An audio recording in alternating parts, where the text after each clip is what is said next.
North and South Korea will hold military talks in order to relieve military tensions, the two countries said in a joint statement today after nearly 12 hours of highly anticipated negotiations on their border. Interested in North Korea? Add North Korea as an interest to stay up to date on the latest North Korean news, video, and analysis from ABC News.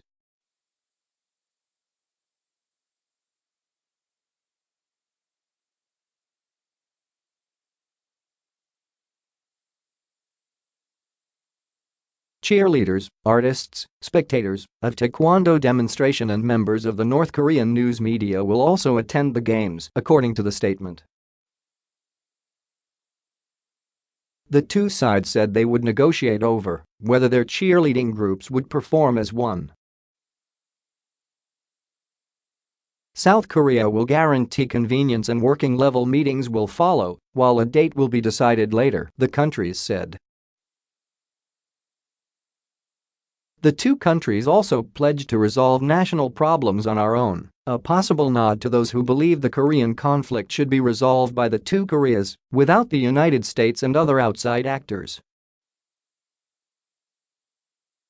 South Korea had previously invited the North to send a team, and the talks today came after a New Year's speech by North Korean leader Kim Jong-un in which he brought up the idea of sending a delegation. Photo: a North Korean soldier looks through the window of the building that sits on the demilitarized zone, DMZ, in Panmunjom, South Korea, that separates the two Koreas, July 21, 2010. Slideshow: the seesaw relationship between North Korea and the USMR Plus. South Korea proposed the two countries march together in the opening ceremonies, but that offer has yet to be accepted. In its opening statement, South Korea mentioned further denuclearization talks between the two countries.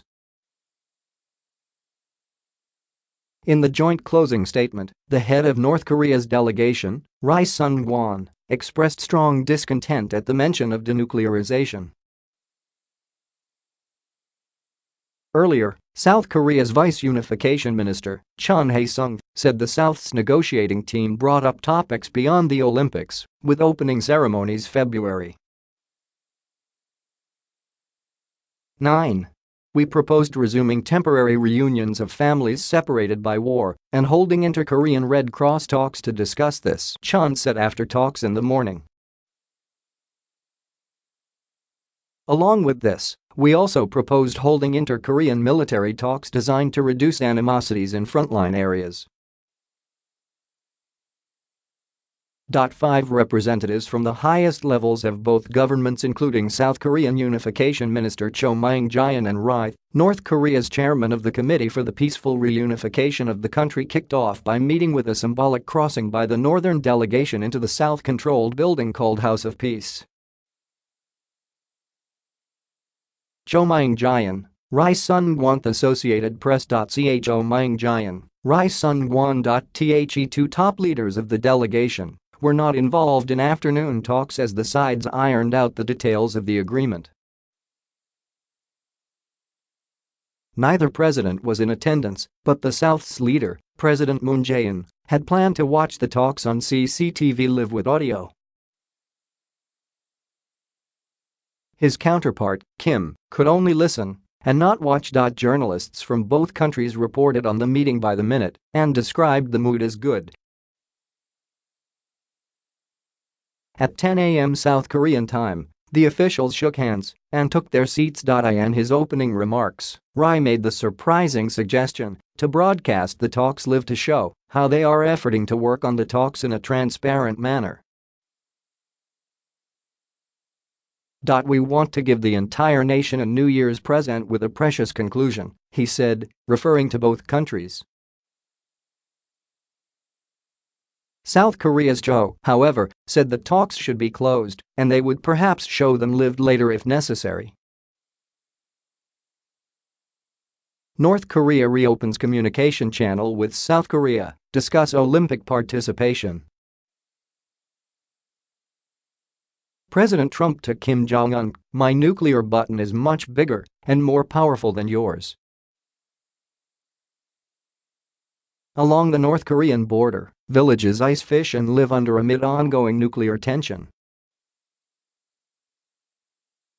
The talks had been expected to also cover, among other things, who will bear the costs for the trip and the size of the North Korean delegation.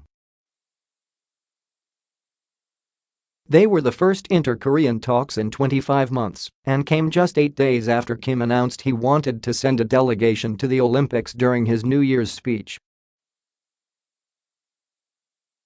Ri Sung-won Associated Press. Ri Sung-won.The South welcomed the proposal and followed up by reconnecting the direct communication link at the joint security area between the two Koreas.